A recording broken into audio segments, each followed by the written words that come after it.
Hello students and parents. आज के इसमें डिस्कस करने जा रहे हैं इस सीरीज़ में कि जेई में, नीट में, सीईटी में कैसे बच्चे सक्सेस होते हैं, कैसे बच्चे अच्छे मार्क्स ला पाते हैं, कैसे बच्चे को पढ़ना चाहिए ताकि वो अच्छे मार्क्स ला पाए। तो उसके लिए क्या क्या प्रोग्राम्स हैं वो यहाँ पे डिस्कस करा जा रहा है। तो सबसे पहले फाउंडेशन अच्छा होना चाहिए बच्चों का 8th से 10th तक।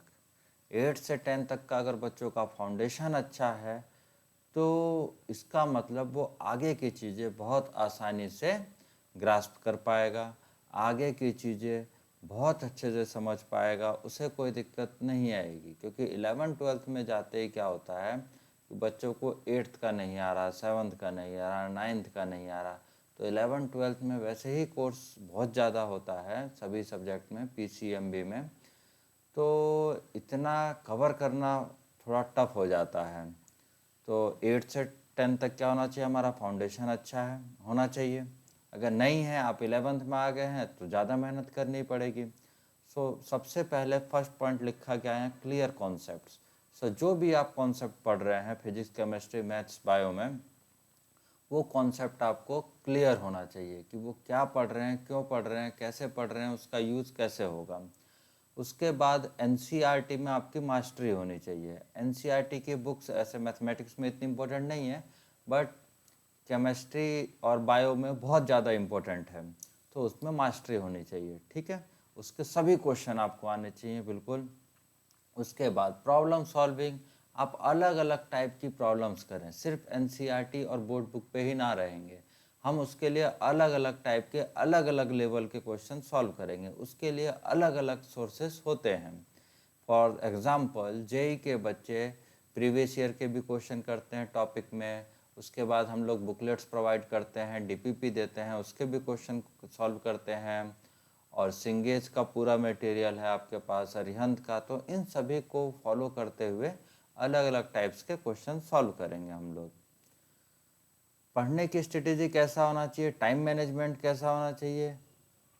सबसे पहले आप शेड्यूल बनाइए कि किस टाइम पे क्या पढ़ना है, क्या टॉपिक पढ़ना है, ये सब क्लियर होना चाहिए, कहाँ पढ़ना है।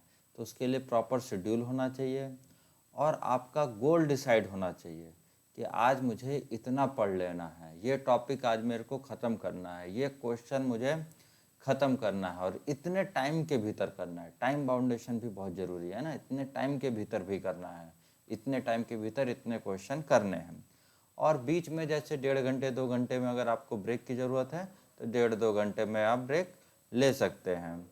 और अपना जो प्रोग्रेस रिपोर्ट है आप रेगुलर खुद भी देख सकते हैं और टीचर के द्वारा भी आप पूछ सकते हैं, टीचर से आप बात कर सकते हैं। तो आपको प्रोग्रेस रिपोर्ट जो टेस्ट होता है उससे भी आपको मिलता रहेगा। मास्टरिंग की कॉन्सेप्ट क्या है कि आप फिजिक्स में क्या करें, विजुअलाइज करें कॉन्सेप्ट्स को, उसकी न्यूमेरिकल प्रॉब्लम सॉल्व करें, उसके डेरिवेशन कैसे आ रहे हैं वो सॉल्व करें। केमिस्ट्री में आपको रिएक्शन मेमोराइज करनी पड़ेगी, पीरियोडिक ट्रेंड्स जो हैं वो पता करने पड़ेंगे कि पीरियोडिक टेबल देखते हो किस रो में क्या हो रहा है, किस कॉलम में क्या हो रहा है, रो इंक्रीज होती है तो क्या होता है, डिक्रीज, तो सबके पैटर्न हैं वो सब समझेंगे। और ऑर्गेनिक केमिस्ट्री को भी ध्यान देंगे। और मैथमेटिक्स में क्या है, अभी बताया जैसे कि बहुत टाइप्स की, एक ही टॉपिक पे बहुत टाइप्स की प्रॉब्लम होती है, वो डिस्कस करेंगे, फॉर्मूला याद करेंगे, थ्योरम समझेंगे और उससे रिलेटेड क्वेश्चंस करेंगे। और जब ये हर एक टॉपिक पे 100-150 क्वेश्चन हो जाए तो मॉक टेस्ट करेंगे। मॉक टेस्ट में क्या होता है कि आप क्वेश्चंस करेंगे, उसमें नोट करेंगे कितने टाइम में मैंने कितना क्वेश्चन किया, क्या मेरी प्रॉब्लम है, वो सब डिस्कस करके उस पर काम किया जाएगा। उसके बाद आता है प्रीवियस ईयर पेपर, हम लोग डिस्कस करेंगे।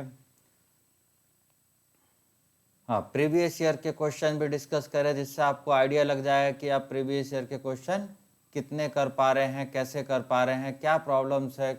ठीक है, और उसके बाद टारगेटेड प्रैक्टिस करी जाएगी कि मुझे ये अचीव करना है, इतना अचीव करना है, कैसे करें। इसके लिए अपन टीचर से, जो भी आपके टीचर हैं उनसे आप डिस्कस कर सकते हैं ठीक। फिर जेई एडवांस का जैसा पैटर्न है, जेई एडवांस में क्या होता है कि किसी भी टॉपिक को बहुत डेप्थ पे पढ़ना पड़ता है, ठीक है।